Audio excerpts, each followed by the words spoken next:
Y no sé si se me queda alguien por ahí que haya cumplido esta semana, pero saludarlos y dar gracias a Dios por sus vidas. También, hermanos, recordar los horarios. Comenzamos a las 10 con oración, a las 11 con escuela dominical y a las 12 con el culto. Están todos convocados, hermanos, están todos invitados a asistir y es un privilegio, veámoslo así, hermanitos, es un privilegio poder participar de cada una de estas instancias como pueblo, como congregación. Y los invito a que oremos, ¿no?, para pasar a este instante de la prédica. Padre Celestial, gracias, Señor, una vez más, porque tu palabra es hermosa y es maravillosa, Señor. Es tu verdad para nuestra vida, Señor, la verdad que debemos creer y debemos proclamar también, Señor. Ayúdanos, como decíamos en la mañana, a ser enseñables, a atesorar esta palabra en nuestros corazones y que ella pueda hacer una obra poderosa en nosotros, Señor, que pueda actuar verdaderamente en nosotros, Señor. Líbranos de verla como algo simplemente informativo, sino que la veamos como esa palabra viva, que es como una espada que penetra hasta lo más profundo de nosotros, Señor. Ayúdanos, Padre, para que estemos atentos, perdona nuestros pecados y toda mala disposición de nuestros corazones. Por favor, ayúdanos a concentrarnos y líbranos de toda distracción, Señor. En el nombre de Jesús. Bien, hermanos, el mensaje de hoy se titula Los esclavos de la bestia y los redimidos del Cordero. Y vamos a partir leyendo desde Apocalipsis 13. Si ustedes recuerdan, el domingo pasado nosotros predicamos de todo Apocalipsis 13. Pero vamos a partir desde el versículo 14 de Apocalipsis 13. Apocalipsis 13, 14. Y vamos a leer hasta el capítulo 14, versículo 5. Es decir, vamos a seguir de largo, ya no nos vamos a detener por la división del capítulo. Partamos entonces en Apocalipsis 13, 14. Aquí recordemos que está hablando de el falso profeta. Dice: engaña a los moradores de la tierra con las señales que se le ha permitido hacer en presencia de la bestia, mandando a los moradores de la tierra que le hagan imagen a la bestia que tiene la herida de espada y vivió, y se le permitió infundir aliento a la imagen de la bestia para que la imagen hablase e hiciese matar a todo el que no la adorase, y hacía que a todos, pequeños y grandes, ricos y pobres, libres y esclavos, se les pusiese una marca en la mano derecha o en la frente, y que ninguno pudiese comprar ni vender, sino el que tuviese la marca o el nombre de la bestia o el número de su nombre. Aquí hay sabiduría. El que tiene entendimiento cuente el número de la bestia, pues es número de hombre y su número es 666. Después miré y he aquí el Cordero estaba de pie sobre el monte de Sión, y con él 144,000 que tenían el nombre de él y de su Padre escrito en la frente. Y oí una voz del cielo como estruendo de muchas aguas y como sonido de un gran trueno, y la voz que oí era como de arpistas que tocaban sus arpas y cantaban un cántico nuevo delante del trono y delante de los 4 seres vivientes y de los ancianos, y nadie podía aprender el cántico sino aquellos 144,000 que fueron redimidos de entre los de la tierra. Estos son los que no se contaminaron con mujeres, pues son vírgenes. Estos son los que siguen al Cordero por donde quiera que va. Estos fueron redimidos de entre los hombres como primicias para Dios y para el Cordero. Y en su boca no fue hallada mentira, pues son sin mancha delante del trono de Dios. Amén.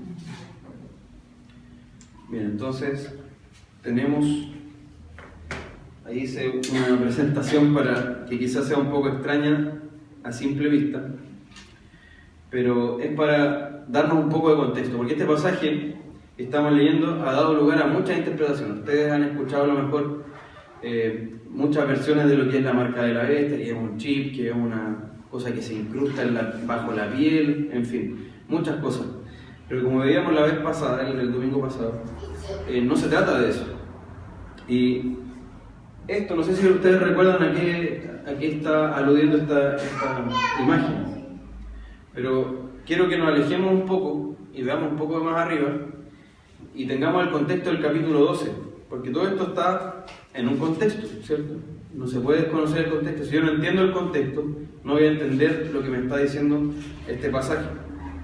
Entonces, en el capítulo 12 veíamos cómo la enemistad entre la mujer y la serpiente que se había predicho en Génesis llegaba a su máxima expresión, ¿cierto?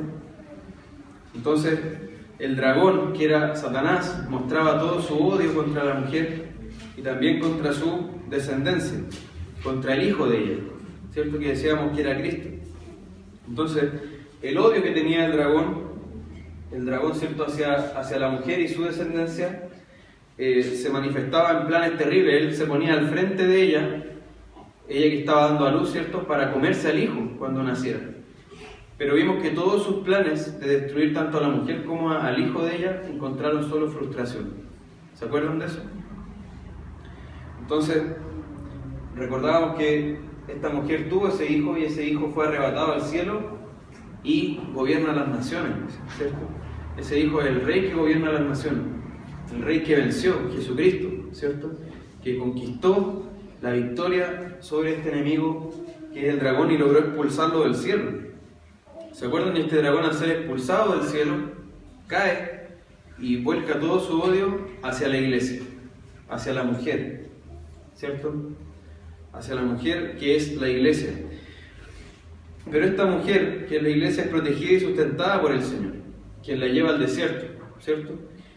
Y el desierto es un lugar que la Biblia representa un lugar donde el pueblo de Dios es sustentado, donde depende completamente del Señor, ¿cierto? Y también donde es preparado para adorarle y para servirle. Entonces esta mujer es sustentada en el desierto, es protegida allí por el Señor. ¿Por cuánto tiempo? ¿Se acuerdan? 1260 días, que equivale a 42 meses, que equivale a 3 años y medio, que es lo mismo que decir tiempos y la mitad de un tiempo, ¿cierto? Todos esos tiempos, esas formas de referirse a lo mismo, lo vemos en Apocalipsis, y esto se refiere al periodo que va entre la ascensión del Señor Jesucristo hasta su segunda venida. Y veíamos que estos 1260 días donde la mujer es sustentada en el desierto, es el mismo tiempo que tiene la bestia para actuar y el falso profeta, ¿cierto? Entonces la iglesia tiene el mismo tiempo para dar su testimonio que la bestia y el falso profeta para engañar al mundo. Y decíamos que la expulsión del diablo desde el cielo, donde ya no puede acusar a los escogidos de Dios, ¿se acuerdan de eso? Ya no puede acusar, sino que ahí solamente el Señor ve a Cristo intercediendo por los suyos. Pero esta expulsión del diablo representa o nos anuncia su victoria, su derrota al final, la victoria de Cristo, ¿cierto? La derrota del diablo que va a manifestarse en el tiempo final. Y decíamos que el capítulo 13 que vimos la vez pasada, ¿en qué consiste? Es una explicación más detallada de la obra de este dragón, ¿cierto? Entonces es una continuación del capítulo 12. Nosotros no lo podemos ver como algo independiente. Es una continuación del capítulo 12. Entonces se trata de cómo el dragón, que es Satanás, obra en todos los impíos, los que no han sido salvados, todos los hombres que no han creído en Jesucristo, ¿cierto? Y logra a través de sus ayudantes, que son la bestia y el falso profeta, ejercer un dominio sobre ellos. Ejerce un dominio mundial, ¿cierto? Y persigue a la iglesia de Cristo. Y vemos que en este intento, Satanás quiere usurpar el trono de Dios, quiere ocupar el lugar que solo le corresponde a Cristo, y para ello entonces cuenta con este ministerio de la bestia y del falso profeta. Entonces la primera parte de este mensaje trata de los sellados de la bestia. Y por eso partí leyendo un poco desde atrás, porque quiero retomar desde allí para que podamos entender qué significa el pasaje de Apocalipsis capítulo 14. Entonces la bestia que sale del mar, que es esta, ¿cierto? Que decíamos que era semejante a un leopardo, sus pies eran como los de un oso, su boca como la boca de un león. Yo la imagen que ustedes ven ahí no es lo más fiel a lo que sale acá. Yo lo quiero representar como poder, ¿cierto? Como violencia, como la boca del león, ¿cierto? Se trata de un reino o gobierno humano que representa el cumplimiento de todos los anhelos del hombre impío. Es el reino que la humanidad no redimida espera. ¿Se acuerdan que decíamos que todos los hombres esperan un reino? ¿Cierto? Nosotros nacemos con ese anhelo, pero por el pecado se desvía y nosotros terminamos por el pecado que muere en nuestro corazón esperando un reino humano que sea de acuerdo a nuestros anhelos, que sea de acuerdo a nuestras expectativas. Pero solo aquellos que han sido redimidos por el Señor están esperando el reino de Dios, el reino de Cristo, que va a ser manifestado al final, pero que ya está Cristo reinando, ¿cierto? Entonces, este reino de la bestia es el reino que la humanidad espera, que representa todos los anhelos humanos. Cuando los gobernantes, los políticos prometen una época de prosperidad que ellos vienen a traer, ¿cierto? Que nos va a llevar a un nuevo nivel de existencia, a un bienestar. Ellos nos vienen a traer seguridad, nos vienen a traer paz, se va a terminar la delincuencia, se va a terminar la pobreza. Ellos están prometiendo este reino humano que nosotros anhelamos si somos impíos, ¿cierto? Pero sabemos que no va a venir nunca, no va a cumplir nunca eso que está prometiendo, pero sí se va a establecer un día de manera universal, consumada, ¿cierto?, en la tierra. Y este reino maligno es poderoso y violento contra la iglesia, persigue a la iglesia, no soporta la existencia de la iglesia, porque odia a Dios. En el Antiguo Testamento tenemos que tener en cuenta que este pasaje de Apocalipsis 13 está directamente relacionado con Daniel capítulo 7, y ahí se nos explica que la bestia es un reino. Se nos dice que la cuarta bestia es un cuarto reino que surgirá en este mundo. Será diferente a los otros reinos y devorará a toda la tierra, la aplastará y la pisoteará.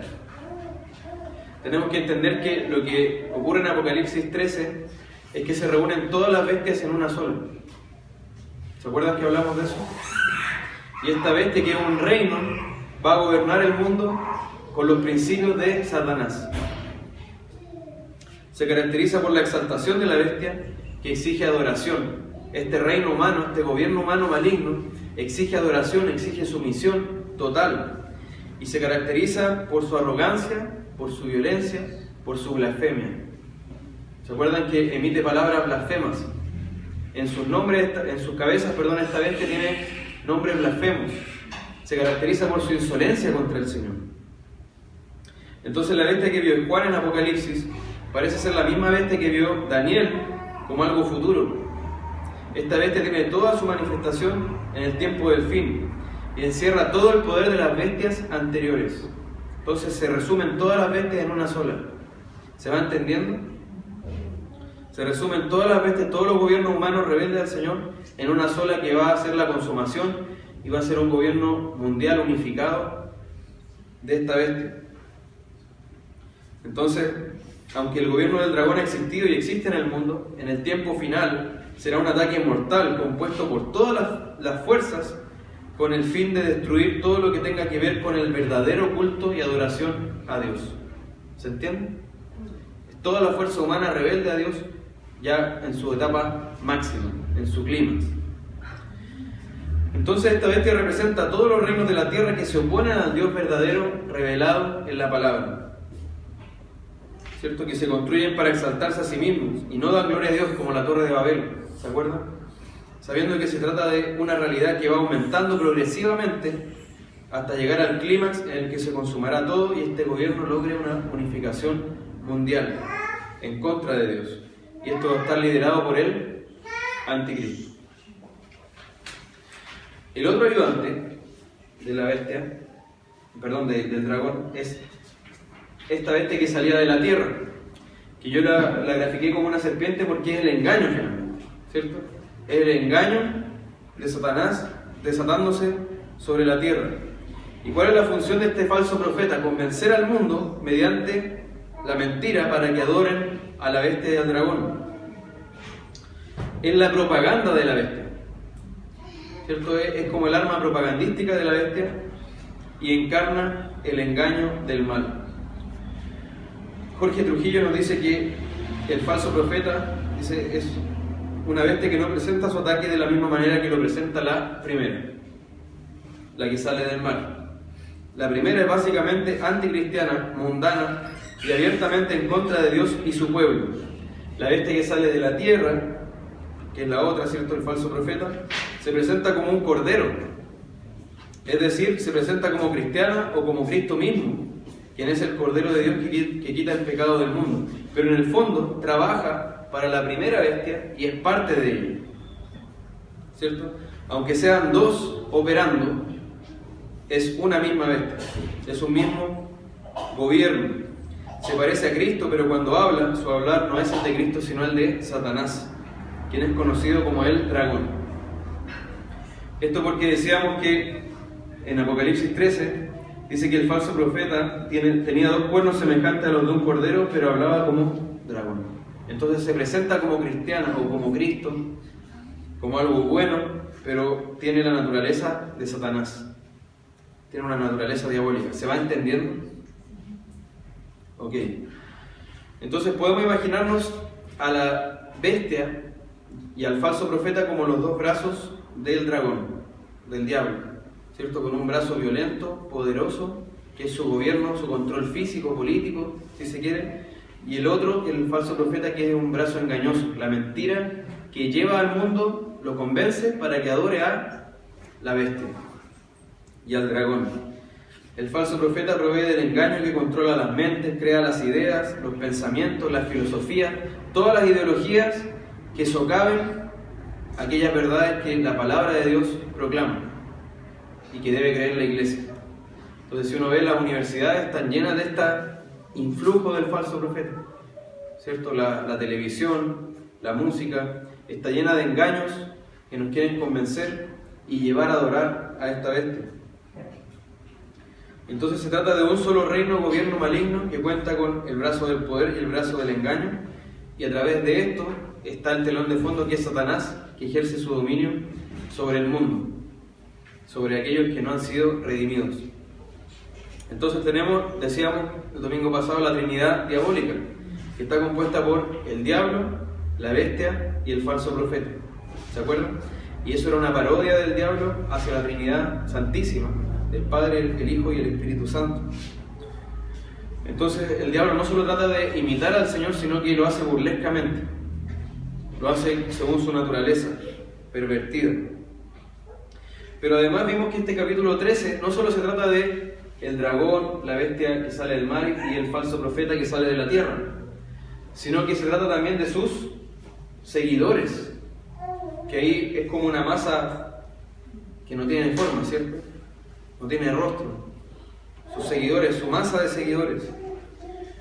Entonces, detrás de todo esto se encuentra Satanás ocupando medios humanos para llevar a cabo sus propósitos. Y a través del poder de la bestia y del engaño del falso profeta, el diablo logra el control, ¿cierto?, que se extiende a toda tribu, pueblo, lengua y nación. Y cada uno de esta masa de seguidores, que son todos los no redimidos, ¿cierto?, recibe una marca, que es la marca de la bestia en su mano derecha y en su frente. Lo que nos indica que estarán todos en disposición de compañerismo y bajo la misma idea, ¿cierto?, unidos por la blasfemia y la rebelión contra el Señor. ¿Se va entendiendo? Y fijémonos, como decíamos la vez pasada, que desde la caída del ser humano nunca ha podido vivir en unidad, ¿cierto? Se busca la unidad, pero no se puede vivir en unidad. Siempre han existido divisiones, pleitos, peleas, guerras, conflictos, maltratos, homicidios de unos a otros, murmuraciones de unos a otros. Pero este gobierno maligno, a través de estos dos brazos, como decíamos, logra una unidad perversa. Logra la unidad humana sobre lo único que puede construirse la unidad humana, que es la rebelión y el odio contra Cristo y su iglesia. Eso es lo único que une verdaderamente al humano, ¿cierto?, al hombre no redimido. Y veíamos un ejemplo en la Biblia. Herodes y Pilato estaban peleados, se llevaban mal, pero en el juicio contra Cristo, ahí dice que se amistaron. Si ustedes lo ven en Lucas 23, dice que ellos se amistaron. Lo único que los unía era el odio contra Cristo. El racismo, el clasismo, la xenofobia, el machismo, el feminismo se borran cuando se trata de odiar a Cristo. Allí todo se unifica. El hombre puede lograr una unidad cuando es en contra de Cristo y de su iglesia. Y en esta unidad, en la rebelión, una vez más el Señor nos recuerda lo que ocurrió en la Torre de Babel, ¿cierto? Cuando los hombres se unieron para construir esta torre que llegara hasta el cielo y hacer su nombre famoso, ¿cierto? Pero no era para la gloria de Dios. ¿Y cómo terminó esa torre? Destruida, y dejó a la humanidad en confusión. Y así también va a terminar este gobierno del mal. El dragón aprovecha su dominio sobre el mundo, veíamos, sobre los poderes políticos, intelectuales, económicos, financieros, para perseguir a los cristianos, y hace imposible su vida en la sociedad porque les prohíbe comprar y vender. A los que no tienen la marca de la bestia, se les prohíbe comprar y vender, ¿cierto? ¿Y qué está pasando en otras palabras? Se les está excluyendo de la sociedad, no pueden vivir en sociedad. No pueden comprar sus alimentos y nadie a ellos les va a financiar tampoco su vida, porque para tener recursos tienen que vender, ¿cierto? En otras palabras, eso es lo que se está diciendo, que no van a poder vivir en sociedad. Entonces la bestia quiere adoración total, no va a aceptar que se adore al Dios verdadero, porque lo odia. Quiere adoración total a sí mismo. Y quiere eliminar a todo el que persista en adorar a Cristo. La palabra griega usada para la marca de la bestia implica la idea de un estampado en la piel, ¿cierto? La marca que recibían los esclavos. Y esto nos muestra la esclavitud entonces de las masas de personas que siguen a esta bestia y se someterán a este reino rebelde al Señor, que es blasfemo y arrogante, y van a ser esclavos de Satanás finalmente. Aunque ellos no lo sepan, no estén conscientes de eso, son esclavos de Satanás. Y la señal recibida, como decíamos, en la mano derecha y en la frente. La mano derecha nos indicaba el compañerismo, ¿cierto? La amistad.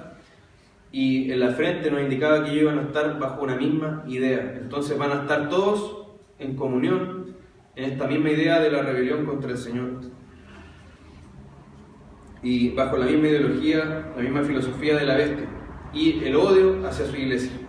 Y el número de la bestia refleja en su expresión máxima la rebelión, ¿cierto? Pero también la imperfección humana. Dice que el número de hombres, ¿cierto? Será un gobierno humano, entonces, será un reino humano, bajo el control de Satanás.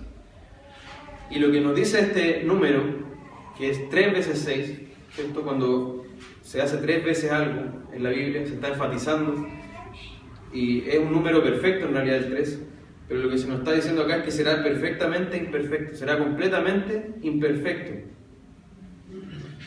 Entonces los marcados de este número van a tener su vista en las cosas de abajo, en lo terrenal, en lo de los hombres, pero no en lo de arriba, en lo celestial, en lo que es de Dios. Y los 3.6 ponen en énfasis que la voluntad de estas personas está enteramente ligada a lo humano y a lo terrenal, a lo mundano, y no a Dios.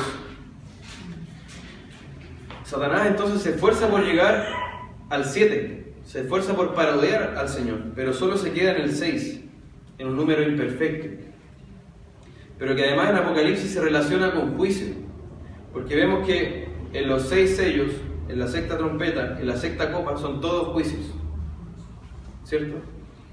Entonces la obra de Satanás siempre va a terminar en fracaso, y que sea 3 veces 6 nos indica que va a ser 3 veces fracaso, 3 veces imperfecto, y es así como va a terminar este gobierno del mal. Entonces la frase para los niños, la primera frase, que los desobedientes son seguidores de la bestia. Los desobedientes son seguidores de la bestia. Que veíamos que este dominio de la bestia se caracteriza por la desobediencia, la rebelión contra Dios. Esa es la marca esencial de la bestia, la rebelión contra Dios. El odio hacia Dios, a su palabra y a su iglesia. Entonces, segundo punto, los sellados del Cordero. Y ahí entramos al capítulo 14, pero tenemos que entender este contexto, ¿cierto? Entonces dice, después miré, y he aquí el Cordero estaba de pie sobre el monte de Sión, y con él 144.000 que tenían el nombre de él y de su padre escrito en la frente. Entonces tenemos aquí otro grupo que son los sellados del Cordero. Y lo que vemos en este pasaje en el que entramos ahora es una serie de contrastes con la realidad anterior. Primero, el Cordero estaba de pie sobre el monte de Sión, ¿cierto? Lo que contrasta con ¿qué? ¿Se acuerdan? ¿Quién estaba de pie en el pasaje anterior? En la arena del mar. El dragón estaba de pie en la arena del mar, ¿cierto? Pero acá Cristo está de pie, el Cordero está de pie en el monte de Sión. Y la arena del mar a nosotros nos da la idea, ¿cierto?, de algo inestable, algo movedizo, algo variable. Lo que contrasta con el monte de Sión, donde está Cristo de pie, que es algo permanente, firme, estable. En la Biblia la figura del monte representa un reino, ¿cierto? Entonces este monte de Sión representa el reino y la ciudad de Dios, allí donde Dios tiene comunión con sus redimidos, con su pueblo.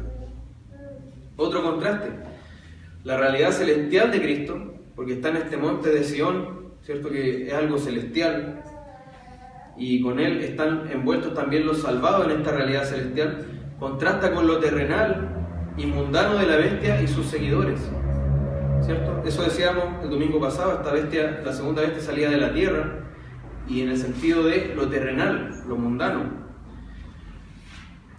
Recordemos que Pablo, al describir en Filipenses 3 a los enemigos de la cruz de Cristo, habla de aquellos que solo piensan en lo terrenal. ¿Se acuerdan?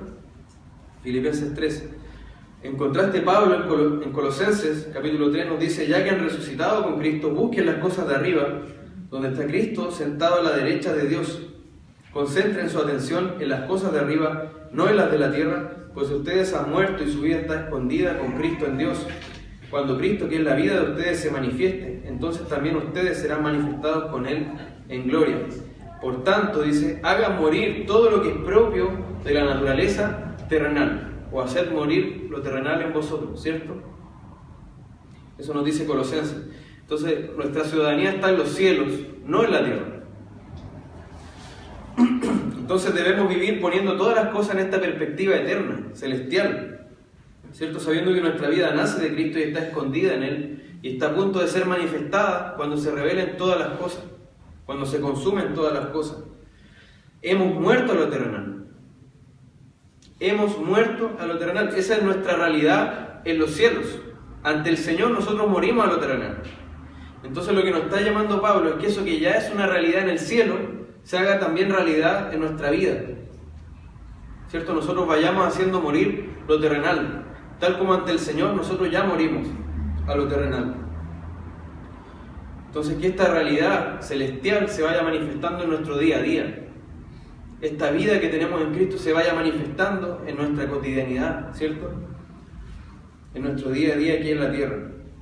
Entonces mientras los redimidos nos esforzamos en la gracia de Dios para hacer morir lo terrenal en nosotros, los seguidores de la bestia van a dar rienda suelta a todo lo que es terrenal, a todo lo que es mundano, ¿cierto? Dirigidos por esta bestia y el falso profeta que los va a convencer, que los va a engañar, se va a dar rienda suelta a todo lo mundano en ellos y van a despreciar y aborrecer lo celestial. ¿Y no es acaso lo que ocurre hoy, hermanos? ¿Cuánto aborrecimiento hay de lo sagrado, de aquello que tenga que ver con el Señor, de aquello que tenga que ver con el respeto a su palabra? ¿Cuánta gente le da lo mismo hoy día proferir groserías, blasfemias, ¿cierto? Hablar del Señor de una manera totalmente irrespetuosa. Ellos están dando rienda suelta a lo terrenal, a lo mundano. Este reinado mundial reconocerá a la iglesia como un enemigo, como su enemigo, porque ella no se va a someter a este reinado mundano. No se va a someter a este rey tal como la iglesia no se sometió a César, ¿cierto? No se van a someter a este reinado mundial. Va a seguir viviendo como la mujer en el desierto, sustentada por el Señor, protegida por el Señor, anticipando la realidad celestial que va a ser manifestada. Entonces la iglesia tiene que ser, hermanos, y así se describe en la palabra, como una sinopsis de lo que es la realidad celestial. Si alguien quiere mirar cómo va a ser el cielo, tiene que poder ver a la iglesia, que tiene que encarnar los valores del cielo, los principios del cielo, las virtudes del cielo, el carácter de Dios, reflejar el carácter de Dios ante la humanidad caída. Otro contraste, El diablo estaba solo, ¿cierto? Y llama a sus dos ayudantes, uno del mar, el otro de la tierra, la bestia y el falso profeta. ¿Cierto? Con la violencia del poder y con la persuasión del engaño logra dominar a las masas de incrédulos de toda tribu, pueblo, lengua y nación, y los somete como súbditos esclavos a su reinado, ¿cierto? Con la ayuda de estas herramientas que lo ocupan. Pero el Cordero, en contraste, está junto a sus 144.000, a quienes ha sometido con su gracia, con su amor eterno, no con el engaño, ¿cierto? No con el poder, simplemente, sino que con gracia, con amor eterno, y han sido convencidos no por el engaño del falso profeta, sino por el Espíritu Santo, que ha hecho una obra regeneradora de sus corazones, y con poder los ha resucitado de muerte a vida, ¿cierto? Entonces, mientras Satanás toma la vida de sus súbditos y los engaña para hacerlos sus esclavos, Cristo da su vida por su pueblo. Cristo murió por nosotros, para que pudiéramos tener vida juntamente con Él. Y Él se entregó por nuestra salvación, se sacrificó para que pudiéramos ser limpios y sin mancha delante de Él. Entonces, ese es un contraste muy potente, muy fuerte. Por otra parte, mientras la bestia, ¿cierto?, hace que sus súbditos sean marcados como esclavos, ¿cierto?, en la mano derecha y en la frente, los 144.000 del Cordero llevan el nombre del Cordero y de su Padre en la frente, ¿cierto? Como dice 1 Corintios 2:16, tenemos la mente de Cristo. Nuestra mente, nuestro ser ha sido renovado. Hemos sido salvados por su gracia y estamos siendo transformados por su Espíritu, quien obra en nuestros pensamientos para llevarlos a Cristo. Nuestra mente no está sometida a lo mundano, a lo terrenal, sino al Señor, a su palabra. Por eso el Señor nos exhorta, Romanos 12:2, no se amolden al mundo actual. ¿Quiénes se amoldan al mundo actual? Los seguidores de la bestia, ¿cierto? No se amolden al mundo actual, sino sean transformados mediante la renovación de su mente. Así podrán comprobar cuál es la buena voluntad de Dios, cuál es la voluntad de Dios buena, agradable y perfecta. Entonces tenemos también un contraste total entre los pensamientos de los seguidores esclavos de la bestia y los pensamientos de los sellados del Cordero. Ahora, al ver esta multitud de 144.000, es hermoso apreciar que en el Antiguo Testamento el Señor siempre se ve como solo, ¿cierto? Y su pueblo acá. Pero aquí al final ya de la revelación en el Nuevo Testamento se nos muestra al Señor rodeado de su pueblo, ¿cierto? Se nos muestra al Señor rodeado de su pueblo, de los redimidos por la sangre de Cristo. ¿Y qué ha hecho la diferencia entre una y otra situación? Entre cuando el Señor se muestra solo en su gloria y después cuando se muestra ya con todo su pueblo, Cristo. Cristo ha hecho la diferencia, ¿cierto? La obra de Cristo, quien consumó la salvación de una multitud incontable, para llevarnos junto con Él a las moradas que Él preparó para nosotros, ¿cierto? Para que vivamos juntamente con Él. Entonces Cristo hace posible que el pueblo de Dios, que estaba separado de Él por su pecado, pueda estar en comunión ante su presencia como una novia limpia y sin mancha. Es Cristo el que hizo eso posible, y a Él debemos toda la alabanza, toda la gloria. Entonces, hay una frase de G.I. Packer que me gustaría compartir, ya que vemos que aquí hay un pueblo, ¿cierto? Aquí hay una multitud de personas, que es una nación santa, que el Señor ha santificado, que el Cordero ha redimido. Y él dice, la vida cristiana es inevitablemente corporal, de cuerpo, ¿cierto? La enseñanza sobre la santidad cristiana muchas veces se ha concentrado casi exclusivamente en el hombre santo o la mujer santa, descuidando la preocupación bíblica de un pueblo santo o una iglesia santa. La idea del individuo cristiano todo competente que puede enfrentar cualquier reto espiritual y vivir una vida de victoria perfecta sobre el pecado y el diablo, sin duda ha producido ejemplos excepcionales de carácter cristiano, pero como todo consejero cristiano sabe, este énfasis ha llevado a muchos a una lucha solitaria que acaba en la desesperación y la desilusión, o peor, a la hipocresía de vivir una vida doble. No debemos pensar que nuestra comunión con otros cristianos es un lujo espiritual o una adición opcional a la disciplina del devocional privado. La comunión es una de las grandes palabras del Nuevo Testamento. Denota algo vital para la salud espiritual de un cristiano y central para la vida verdadera de la iglesia. La iglesia florecerá y los cristianos serán firmes solamente cuando haya comunión. Amén. Entonces debemos recordar, el Señor ha rescatado personas, pero personas que están en un pueblo, en un cuerpo. Entonces esa realidad se vive también, se materializa en la iglesia local. Y como esa iglesia local también tiene comunión con otras iglesias, hermanos. Pero nunca debemos pensar en la vida cristiana como algo individual, o principalmente individual, porque estamos hablando de un cuerpo, una nación santa, rescatada por el Señor. Entonces, si vemos este pasaje en su contexto, es un gran consuelo para la iglesia. Si yo tomo este capítulo 14 del principio solo, yo no voy a entender a qué se refiere en realidad. Pero el Señor está dando un gran consuelo con este pasaje, porque acabamos de ver que el reinado de la bestia es violento y sanguinario, y ejerce todo su poder contra la iglesia. Acabamos de ver que no les van a permitir vender y comprar, que los van a excluir de la vida en sociedad, ¿cierto? Pero, ¿qué vemos con esto? Que hay una seguridad inquebrantable. El Señor rescató a su pueblo, el Señor redimió a su pueblo, y va a reinar con su pueblo. Entonces el Cordero victorioso es nuestra prenda de garantía de que vamos a vencer con Él. Todo el número de los redimidos está sano y salvo en Él, y su victoria en ningún caso está puesta en riesgo.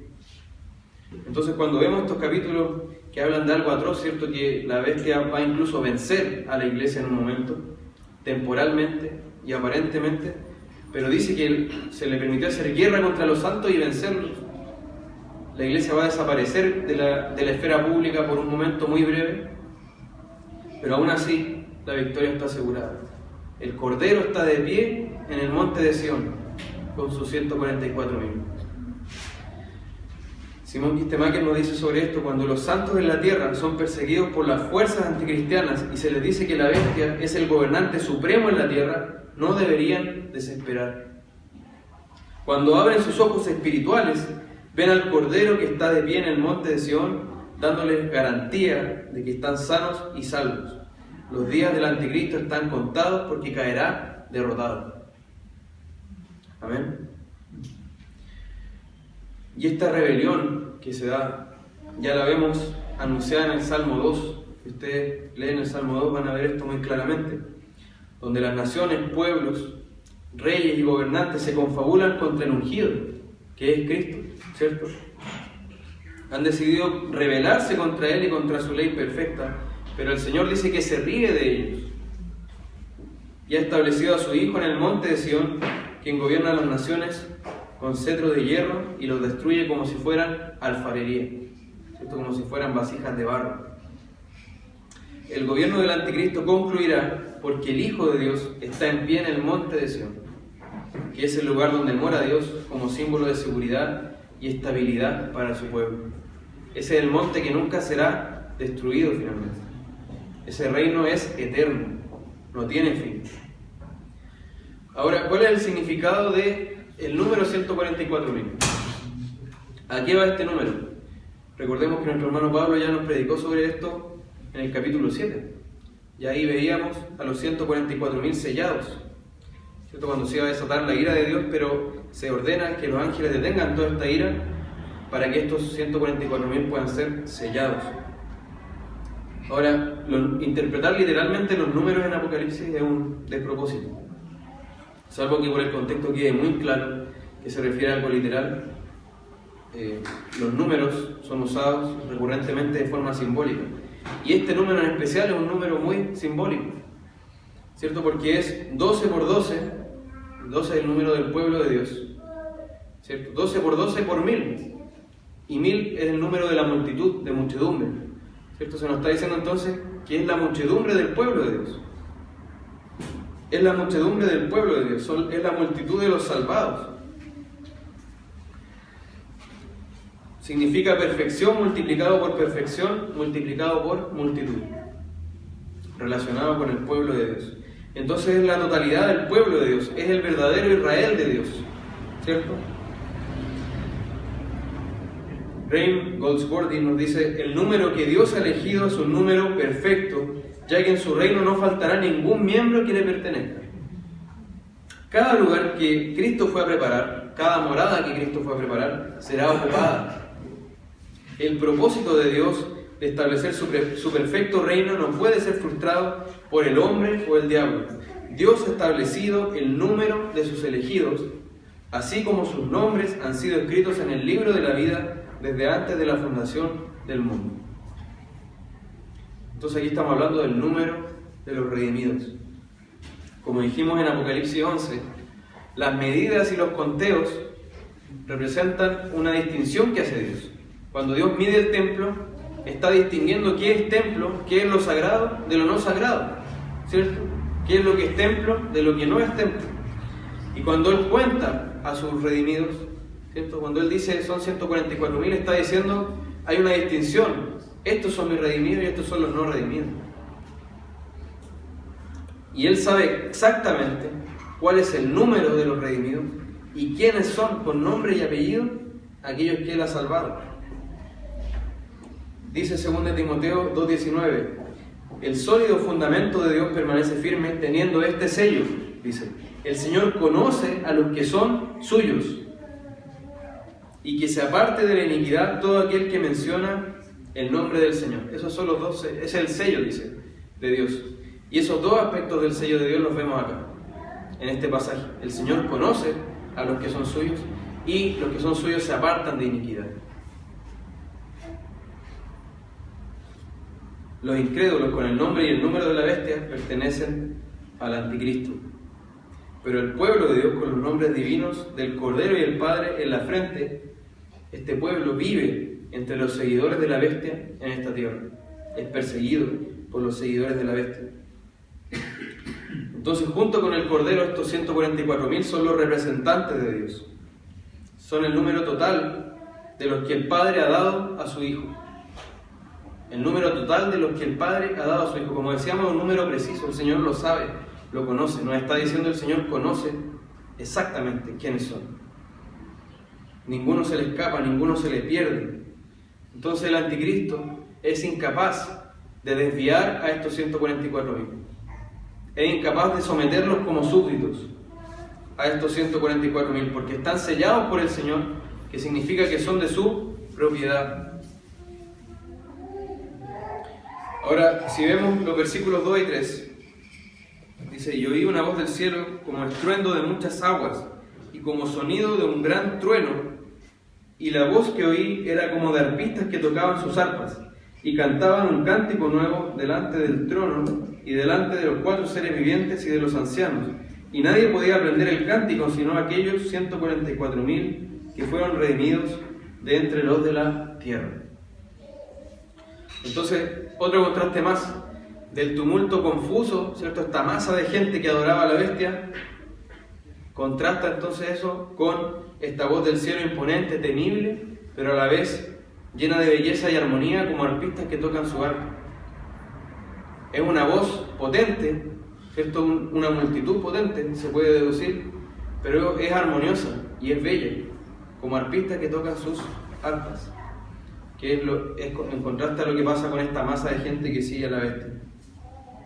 Y el canto de la iglesia es único. Dice acá que ellos solamente lo podían cantar, lo cantaban. Los perdidos nunca lo van a entender, ¿cierto? Nunca lo van a poder cantar.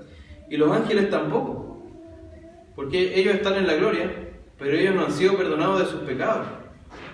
Ellos siempre han sido gloriosos, ¿cierto? Están en la gloria, pero no han sido redimidos por el Cordero. Entonces solo la iglesia, solo el pueblo de los redimidos del Señor ha experimentado la gracia y la misericordia del Señor que fue demostrada en Cristo Jesús. Su canto entonces es único. Y cuando cantemos, tengamos en cuenta eso, hermano. Cuando cantemos aquí, estamos cantando un canto único, que vamos a seguir cantando en el cielo y que ya se está cantando en el cielo. pero que es único, que solo nosotros podemos entender realmente porque hemos sido perdonados, hemos sido beneficiarios de la gracia de Dios. Los santos en el cielo cantan constantemente sus alabanzas a Dios. De igual modo, todo el pueblo de Dios en la tierra canta alabanzas al Señor, especialmente en el culto, en el día del Señor, ¿cierto? Entonces esta línea divisoria entre el cielo y la tierra sigue y va a seguir hasta el último día, pero las alabanzas van a continuar. El cántico perfecto de los santos en el cielo resuena hasta llegar a los santos en la tierra y nos fortalece, porque nosotros vemos el cántico en el cielo, ¿cierto? En el Apocalipsis hay cantos reflejados de lo que ocurre en el cielo, y eso nos alienta y nos fortalece en la batalla contra las fuerzas anticristianas. Entonces solo nosotros, solo el pueblo de Dios podemos cantar este hermoso canto de redención y misericordia, al haber sido rescatados de nuestros pecados, de la ira venidera, por este Cristo precioso que se entregó por nosotros, ¿cierto? Que murió en nuestro lugar, que resucitó para que pudiésemos tener vida juntamente con Él.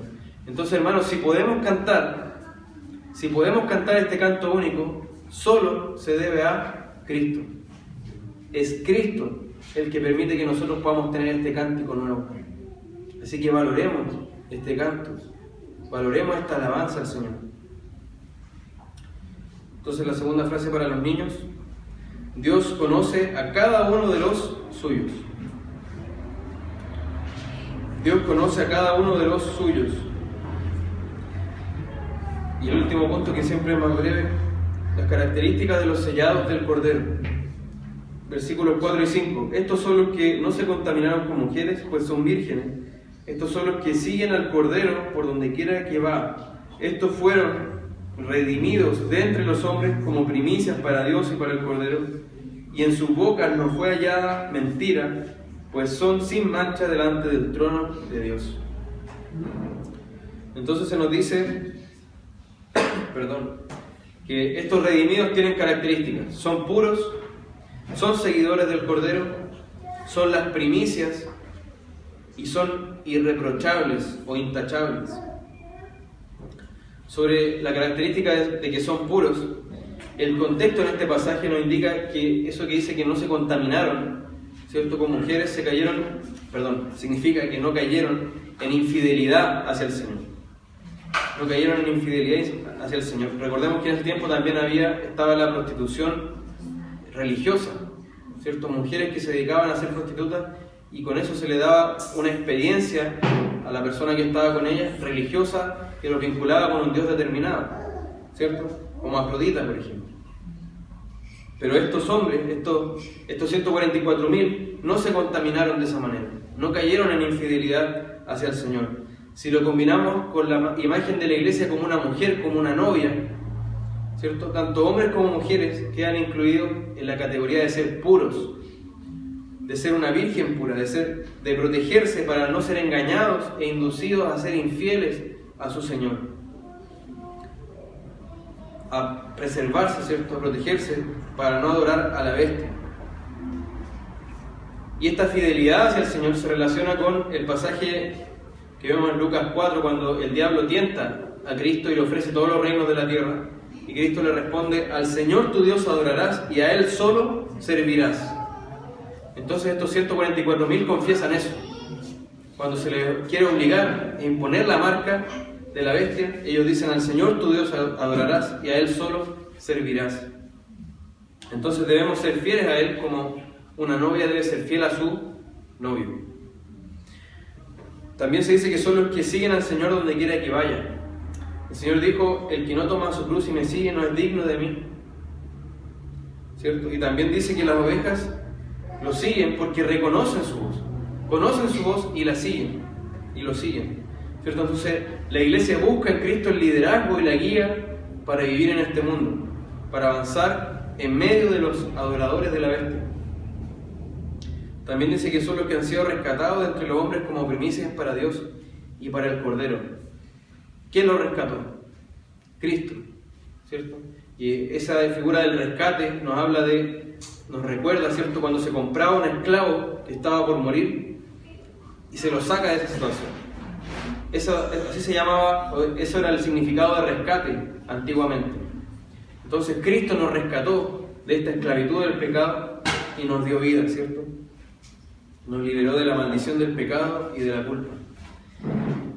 Y la última característica que se da es que no se encontró mentira alguna en su boca, pues son intachables. Entonces, en un mundo anticristiano, saturado de mentiras, de engaños, los cristianos ocupan un lugar aparte como emblema de la verdad. La Escritura dice: el remanente de Israel no hará injusticia ni dirá mentira, ni se hallará en su boca lengua engañosa. Eso dice en Sofonías 3. Entonces esto ya es una característica que lo vemos en los profetas de lo que es el pueblo de Dios. Entonces los seguidores de Jesús, a quienes el profeta llama el remanente de Israel, se espera que hablen la verdad como su maestro, ¿cierto? Por algo se dice que la iglesia es columna y baluarte de la verdad. Y por algo también Cristo dice: yo soy el camino, la verdad y la vida. Entonces los seguidores de Cristo debemos amar la verdad, vivir la verdad, hablar la verdad, predicar la verdad y morir por la verdad si es necesario. Entonces esto contrasta con la naturaleza de Satanás, quien es padre de mentira, ¿cierto? Él es padre de mentira y sus hijos son mentirosos, son como él. Y el obrar de la bestia y el falso profeta demuestra esto, ¿cierto? El falso profeta convence con su engaño, estafa, ¿cierto?, a las masas de incrédulos para que lo sigan. Entonces todo este gobierno maligno se funda en la mentira, pero Cristo es la verdad y los suyos se caracterizan por seguir la verdad. La mentira no tiene lugar en nuestra vida, hermano. No puede tener lugar en nuestra vida la mentira. Si tiene lugar, entonces estamos demostrando con ello que somos hijos del padre de mentira. Y si llega a haber mentira, tiene que haber arrepentimiento. Amén. Entonces se nos dice también que estos 144.000 eran intachables. ¿Y esto por qué? ¿Por ellos mismos? No, porque Efesios 5, 27 nos dice que Jesús se sacrificó a sí mismo a fin de presentársela a sí mismo, una iglesia en toda su gloria, sin que tenga mancha, ni arruga, ni cosa semejante, sino que fuera santa e inmaculada. Entonces, si la iglesia es intachable, si no tiene mancha, es por el sacrificio de Cristo, que nos ha limpiado de todo pecado. Entonces, estas son las características de los redimidos del Cordero, son las características de su pueblo, que reflejan que ellos viven, los redimidos, viven en una realidad y para un reino completamente distinto, este reino terrenal de la bestia, este reino mundano. En este reino del Señor, este reino de Dios, ha plantado la bandera de Cristo en los corazones de los redimidos y los hace gobernarse por verdades eternas, las verdades de la palabra de Dios, siguiendo las pisadas de quien murió y resucitó por ellos, nuestro Maestro, ¿cierto?, el Señor Jesucristo. Entonces, última frase para los niños: los seguidores de Cristo obedecen su palabra. Los seguidores de Cristo obedecen su palabra, que contrasta con lo que dijimos al principio. Los desobedientes son seguidores de la bestia. Entonces, como conclusión, hemos visto la radical diferencia que existe entre el reino de las tinieblas y el reino de Cristo. Como dijimos anteriormente, ambos reinos demandan completa obediencia, completa sumisión y demandan adoración, pero son reinos totalmente distintos. El reino de la bestia está derrotado. Aunque parezca vencer, está derrotado y no tiene real poder. Y es incomparable al reino de Cristo, que ya logró la victoria en el Cordero, que está de pie en el monte Sion. Entonces nada va a poder frustrar los propósitos de este reino del Señor. Nada va a poder impedir que Él se manifieste y se imponga y destruya todos los otros reinos. Pero no solo hay un contraste entre Satanás y Cristo, también hay un contraste entre los seguidores de la bestia y de Satanás y los seguidores de Cristo. Los marcados por la bestia fueron engañados, están muertos espiritualmente, son rebeldes al Señor, son rebeldes a su palabra y odian a la iglesia.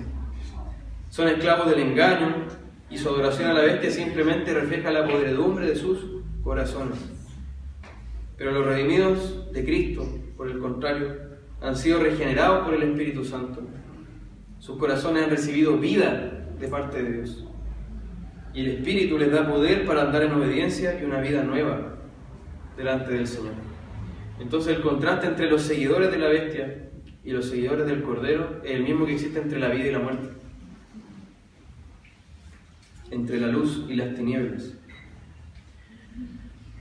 Pero vimos que exhibían características claras los seguidores del Cordero, que son las virtudes del reino de Dios y reflejan el carácter de Dios impreso en sus corazones.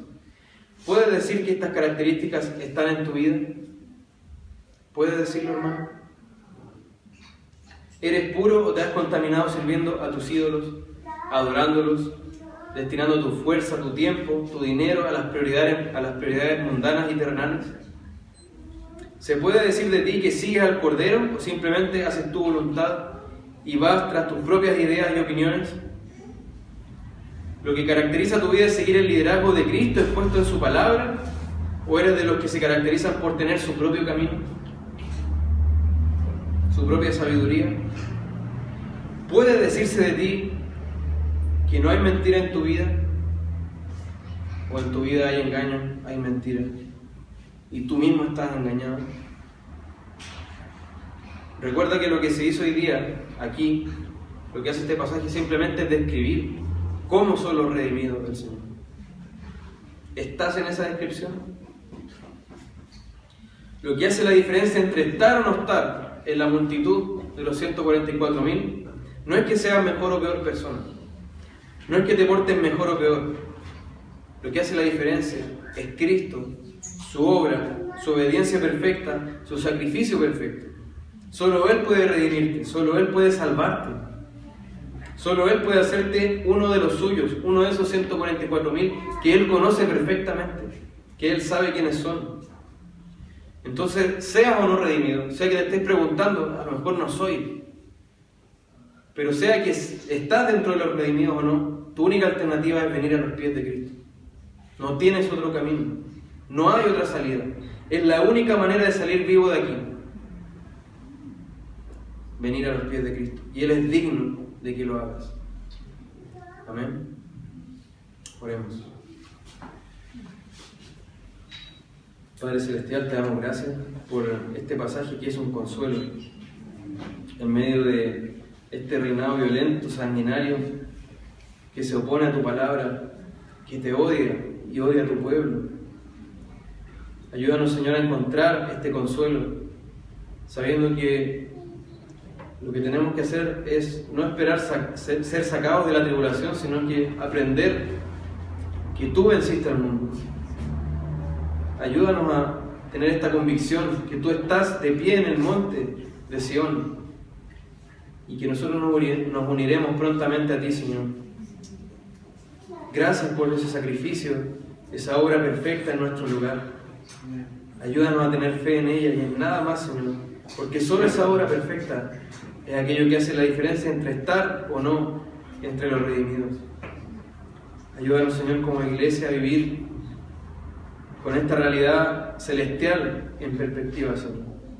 En el nombre de Jesús.